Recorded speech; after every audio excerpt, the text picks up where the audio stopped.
Sabe, eu quero falar com você essa noite sobre algo que é muito importante para a nossa jornada da fé. Algo que o Senhor Jesus Cristo nos deixou, um grande legado que Ele nos deixou, uma revelação tão forte que Ele deixou para nós, para a igreja, que é sobre oração. Diga comigo, oração. Vamos falar de novo? Oração. Presta atenção nisso. Talvez o que eu vou falar aqui hoje para você vai mudar a sua vida de oração.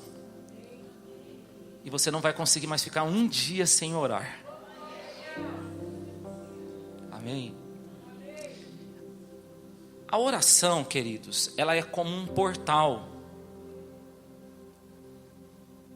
Esse portal que faz com que você consiga, permita que você pegue daquilo que é passageiro, para do nosso plano passageiro, que nós estamos presos a um tempo, amém, gente? E através da oração, que é esse portal, ela permite que nós venhamos levar das nossas circunstâncias, das nossas lutas, das nossas adversidades, para o plano eterno. Tem algumas pessoas que já estão entendendo. Nós estamos presos a um tempo, amém, gente? Mas quando você ora, esse portal se abre. E você consegue levar daquilo que é do seu plano passageiro, das suas lutas, das suas batalhas. Você leva toda essa bagagem por esse portal que é a oração. E você leva isso no plano eterno. Só que tem muito mais. Quando você está orando também, você traz daquilo que é da eternidade para o plano circunstancial.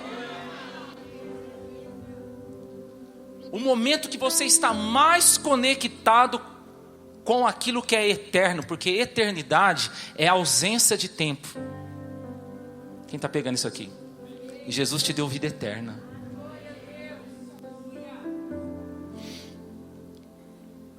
Eternidade é ausência de tempo. Então olha, quando você está orando, como ficar sem orar, gente? Como conseguir ficar sem orar?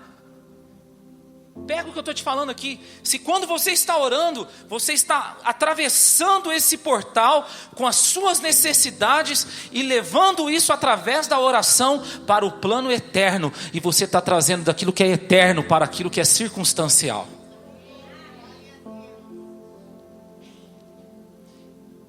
Semana passada, deixa eu dar esse testemunho para você. Geralmente de sábado, eu e minha esposa, a gente tenta ficar mais quietinho, porque a gente está ali se preparando para estar aqui no domingo, para pregar para vocês, amém, gente? E a gente fica ali se preparando, e a Ana, a nossa rotina, a Ana, nossa filhinha, ela vem para o 7, e geralmente depois ela sai com a turma para comer um lanche e tal, e quando ela vai ficar em casa, ela avisa a gente, hoje eu vou ficar, a gente já pede um lanche para ela mais cedo. Só que naquele dia, ela falou que ia sair, não saiu, voltou para casa. Estragou a nossa lua de mel. Duro que agora ela tem controle, então a gente tem que ficar esperto. A minha esposa, vamos ficar quieta. Ela chegou, ela falou, pai, então eu pedi um lanche. Só que a cidade estava lotada. Glória a Deus porque a cidade estava lotada, amém? Glória a Deus que Serra Negra está prosperando. Que seja cada vez mais assim. Que bom, e você vai prosperar mais, em nome de Jesus, amém, irmão? Ela chegou e tá a cidade lotada, vamos pedir um lanche. Aí veio, né, no pedido assim, 60 minutos. Falei, Ana, filha, se prepara que é vigília. Mas aí eu falei, não, peraí. Eu peguei o celular, eu olhei, era 9 horas. Eu orei, Senhor, que esse lanche chegue daqui 30 minutos. A minha esposa olhou para mim assim, tipo assim, esse cara, mano. E continuei vendo um filme com ela. Aí daqui a pouco peguei o celular, deixa eu ver que horas que é. 9h30, só escutei assim, tan, tan, tan, na porta. O motoqueiro chegou com o lanche.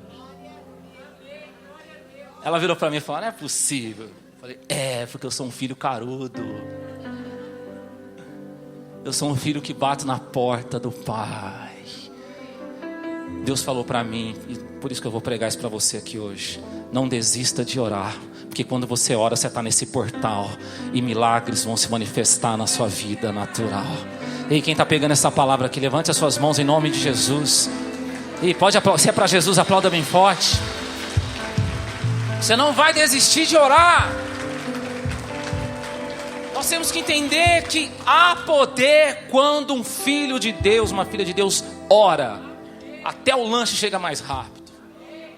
Aleluia. E sabe, a palavra do Senhor nos conta uma história linda, em 2 Reis capítulo 20, versículo 1. Vocês estão comigo para dar glória a Deus, aleluia. Eu estou sentindo que tem uma atmosfera de um povo está muito cheio de Espírito Santo aqui. O céu está muito aberto aqui para nós. Amém. Olha só o que diz um homem que entendeu sobre oração. Naqueles dias Ezequias adoeceu e ficou à beira da morte. O profeta Isaías, filho de Amós, foi visitá-lo. E lhe disse: assim diz o Senhor, põe a tua casa em ordem, porque não te recuperarás, mas morrerás. Então o rei virou o rosto para a parede e orou ao Senhor: Senhor, eu te suplico, lembra-te de agora de como tenho procedido para contigo com fidelidade, integridade de coração, e de como tenho feito o que é correto diante de ti. Ezequias chorou muito, mas antes de sair do pátio, veio a ele a palavra do Senhor. Volta e diz a Ezequias: príncipe do meu povo, assim diz o Senhor, Deus de teu pai Davi: ouvi a tua oração e vi as tuas lágrimas, eu te curarei, aleluia. E depois de 3 dias subirás ao templo do Senhor. Irmãos, o rei Ezequias estava doente, não era qualquer doença, era uma doença muito grave. E ele recebe a visita do profeta Isaías. Eu não sei você, meu irmão, se eu estou doente, se eu estou passando por alguma coisa, eu quero receber a visita de um profeta, mas que chega para mim e fala assim: ó, assim diz o Senhor, você vai viver até os 120. Sim ou não? Mas o profeta Isaías chegou com uma notícia diferente. Ele falou assim: olha, coloca a tua casa em ordem, você vai morrer. Irmãos, é forte isso, né? Você pode dizer para o seu vizinho, fala, é forte. Isaías fala para ele assim, ó, coloca a casa em ordem, você vai de arrasta.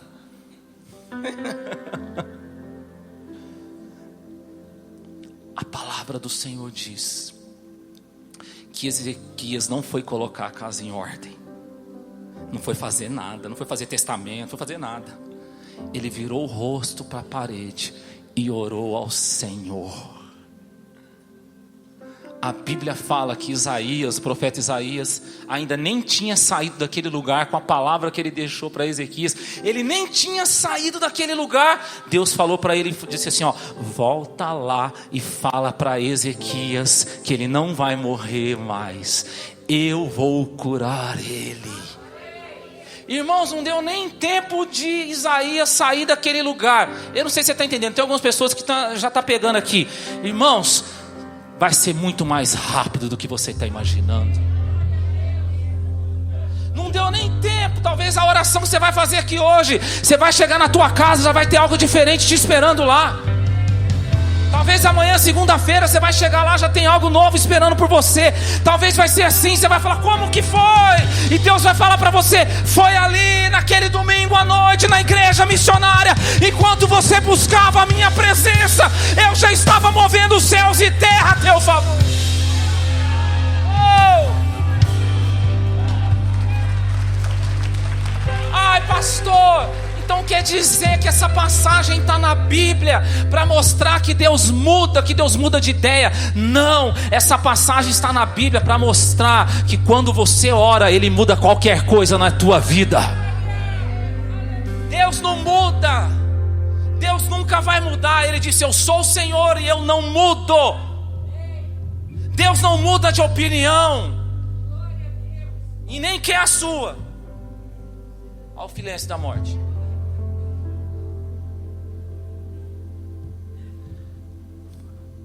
Mas quando você ora, qualquer coisa que está acontecendo na circunstância da sua vida, eu não sei se vocês estão entendendo, eu acho que tem um povo que está pegando essa palavra aqui. Quando você ora, querido, se aquilo está de acordo com a vontade de Deus, qualquer coisa pode mudar. Qualquer coisa pode mudar hoje aqui na tua vida. Só Só que é o seguinte, quando Ezequias foi orar, ele falou assim: Deus, lembra, né, que eu andei tão reto nos teus caminhos. Ele começa a falar das boas obras dele. Mas a Bíblia fala que quando ele orou, Deus viu as lágrimas dele. Deixa eu te falar uma coisa: as suas boas obras não impressionam Deus. O que impressiona o coração de Deus, o que chama a atenção do Senhor, é a sua dependência. É quando você vai na presença dele e às vezes você nem sabe como falar, mas as suas lágrimas descem. Cada lágrima que sai dos seus olhos, Deus sabe tudo que está dito ali. Sabe uma coisa que o Espírito Santo tem falado para mim? Nós precisamos aprender a crescer em dependência. Nós precisamos ser mais dependentes do Senhor. No nosso deitar, no nosso levantar, no nosso agir, no nosso falar, no nosso pensar, em tudo que nós fazemos, em tudo que nós realizamos. Nós temos que aprender a fazer aquela oração: sem Jesus eu nada posso fazer.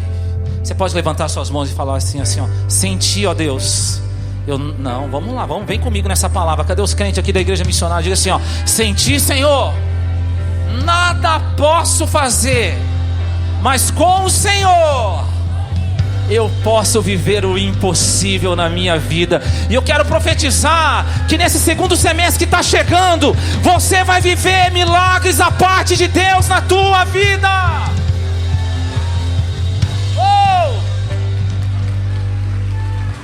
Então eu quero pregar para nós aqui essa noite.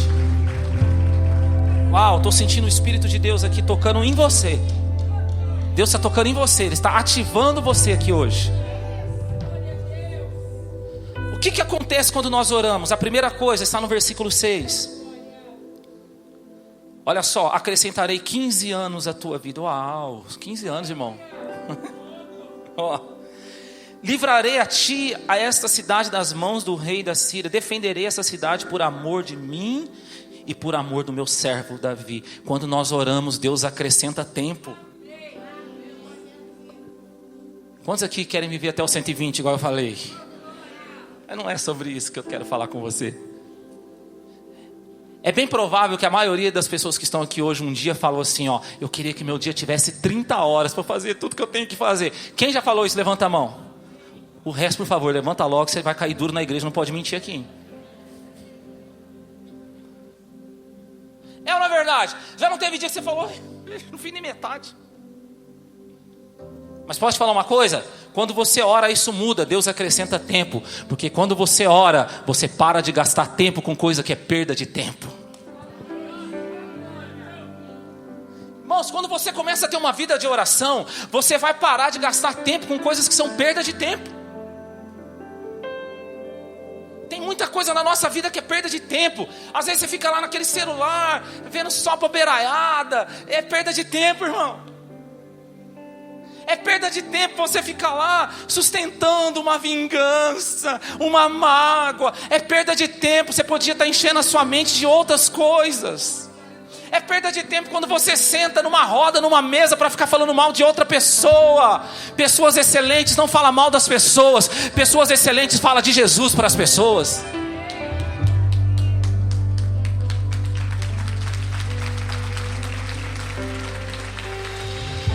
Muita coisa, irmão, que é perda de tempo. Fala para o seu irmão, só para de perder tempo. Começa a analisar o que você tem feito. Mas sem oração você não consegue. Quando você vai orar, o Espírito Santo começa a te falar: ó, tá vendo? Isso é perda de tempo. Tá vendo? Isso aí você está perdendo tempo. Quem está pegando isso aqui? Só que o problema, irmão, é que quando você for orar, o diabo vai soprar no seu ouvido que você está perdendo tempo. Cada vez que você for orar, o inimigo vai falar: ih, vai fazer a sua vida, vai fazer essas coisas, vai, você está atrasado. Não, querido, quando você ora, você está adiantado. Vou provar isso para você. A Bíblia fala em Mateus 14, um certo momento que Jesus tinha acabado de realizar um grande milagre. Ele pega os seus discípulos, coloca os discípulos no barco, e quando os discípulos já estavam lá, mar afora, já estava bem longe, Jesus, ele despediu toda a multidão. E olha que não era pouca gente, irmão. Despediu toda a multidão. A Bíblia fala que depois disso ele subiu no monte e foi orar. E os discípulos lá no mar, tempestade, pau estava quebrando, irmão, o mar agitado, eles desesperados, o que vai ser da gente? De repente Jesus alcança eles. Só que Jesus não alcançou eles com outro barco. Jesus alcançou eles andando sobre as águas. Porque quando você ora, você não está atrasado, você está adiantado. Alcançou ele vindo andando sobre as águas. E eles lá desesperados. Tem algumas pessoas que já estão entendendo. Quem está entendendo isso aqui? Porque quando você ora, você vai começar a andar acima de tudo aquilo que está causando desespero no teu coração. Quem crê nisso? Ele me faz andar. Ele me faz andar. Ele me faz andar. Quem já ouviu essa canção? Em lugares altos. Quando você ora, você começa a andar acima do que estava te preocupando. Bate a mão na mão do seu vizinho e fala assim: você vai orar essa semana e você vai andar acima do teu desespero. Se tem algum crente aqui para dar um glória a Deus, para dar um aleluia, aplaudir bem forte Jesus, você vai andar acima do que está causando desespero no teu coração. Quem vai orar? Segunda coisa que acontece quando nós oramos no versículo 7. Isaías disse mais: pegai uma pasta de figos. Pegaram e aplicaram sobre a úlcera e ele se recuperou. Olha só, Isaías diz: pega a pasta de figos. Pegaram. Peraí. Quando nós oramos, nós vamos nos aproximar das pessoas certas. Porque se você observar aqui, Isaías não falou para Ezequias pegar a pasta de figo e colocar na ferida. Isaías falou com aquelas pessoas que estavam próximo a Ezequias: pega essa pasta de figos e aplica na ferida. As pessoas que estavam perto dele colocaram a pasta de figo na ferida dele, para nos mostrar que a gente não consegue ser curado sozinho. Que se você sair da comunhão, você morre. Se você sai da comunhão, você adoece. Quando você anda solitário, no isolamento, você vai adoecendo. Deus sempre vai usar os seus instrumentos para aplicar certamente o remédio certo na ferida que está te matando. É impressionante como Deus fala com a gente com os acontecimentos naturais. Na nossa casa tem vários pés de limão. Eu amo limão. A minha família brinca comigo. Se o pai vai comer carne, põe limão. Se vai comer arroz, feijão, põe limão. Se vai comer lasanha, põe limão. Tudo tem limão. Vou colocar limão em você também. Tem vários pés de limão lá. Olha só o que aconteceu. Estava ventando muito Serra Negra esses dias para trás. Eu sempre falo que aqui é onde o vento faz a curva. E um desses pés que estava um bem próximo do outro, eu até tirei uma foto porque eu fiquei impressionado com aquilo. Um estava bem próximo ao outro, com um vento forte que deu, ele quebrou assim, mas não totalmente. Ele ficou com uma partinha ali. Aí eu e minha esposa, a gente foi lá e a gente amarrou uma fitinha um junto do outro. Aquele que estava quase quebrando, a gente amarrou com aquele que estava bom. E oramos. Coisa de velho, irmão. A gente orou e a gente vem orando. Quando foi ontem, a pessoa falou: Lude, não, deixa eu fazer a voz dela. Lude, vem cá para você ver uma coisa. Quando eu cheguei lá, aquele pé que tinha sido machucado, que a gente amarrou no outro, saiu um galinho verdinho dele e grudou, introduziu no outro, e aquele pé está sendo restaurado.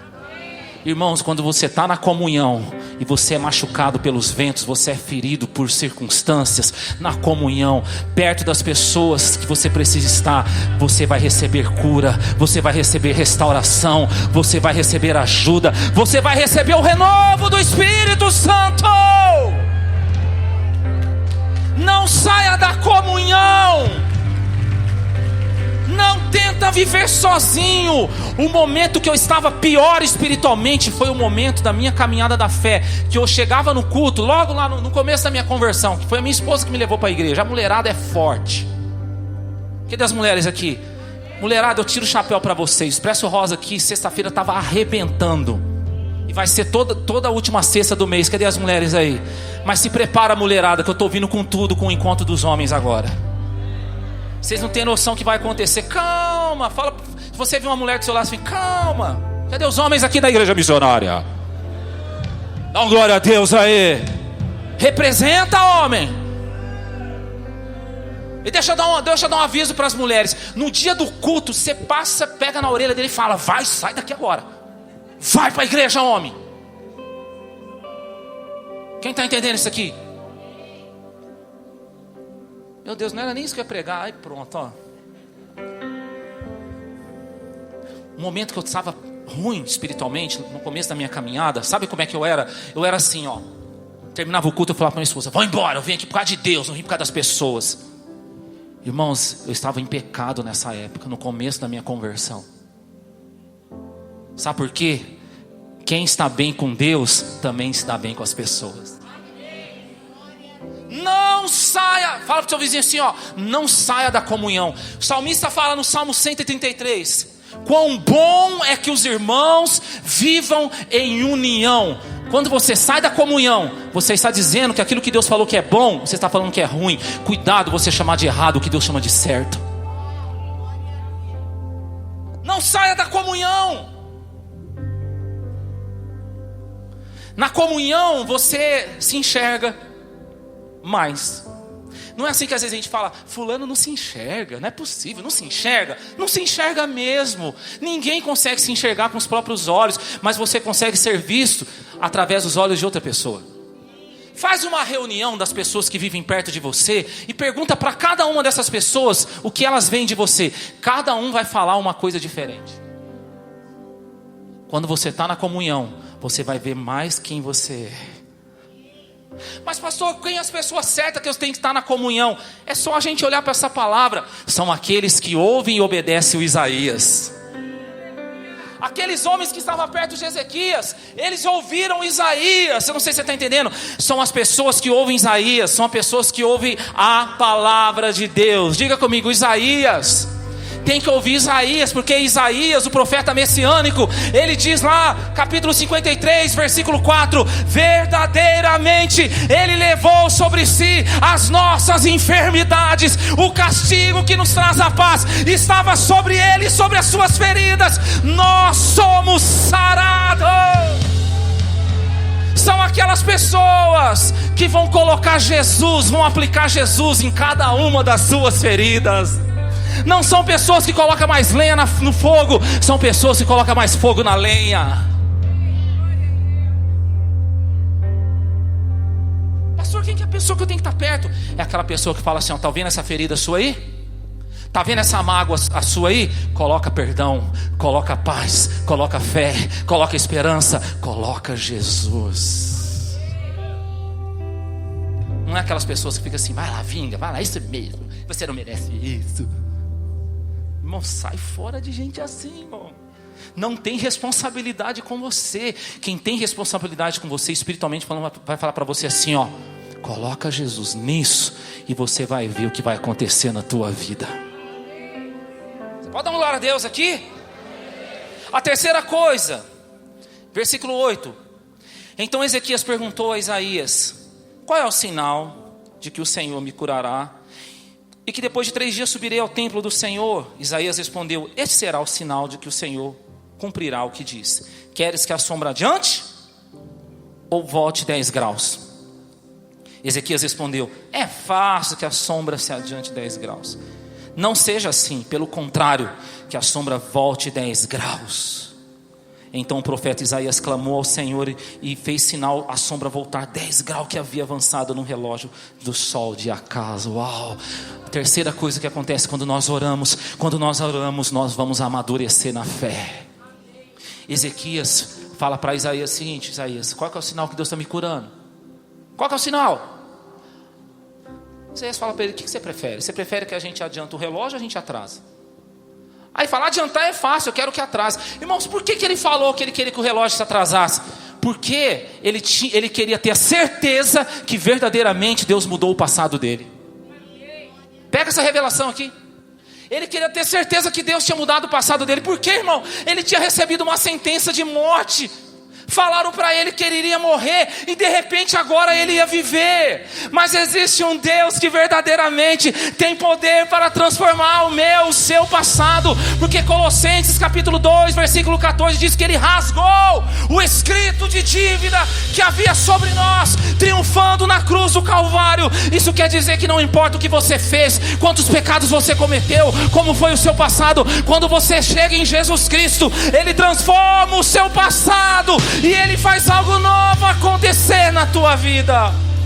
Talvez você chegou aqui neste lugar hoje e havia uma sentença para o seu casamento de morte, uma sentença para o teu ministério de morte, uma sentença de um diagnóstico de morte para você. Deus está falando para você aqui, segura essa palavra, levante as suas mãos, igreja missionária, em nome de Jesus. Deus está rasgando essa sentença aqui hoje, porque Ele vai fazer algo novo acontecer na sua vida. Sabe por quê?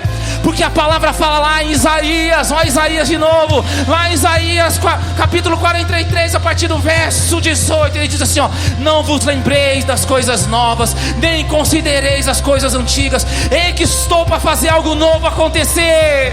Vocês não entendem, já está para acontecer. Querido, você não está entendendo. Talvez você chegou aqui hoje, você estava olhando para trás. Deus está falando para você que hoje algo novo vai acontecer na tua vida. Você não estava entendendo, mas a boa notícia é que vai acontecer mais rápido do que você imagina. Tem crente aqui para ficar em pé no seu lugar para nós orarmos.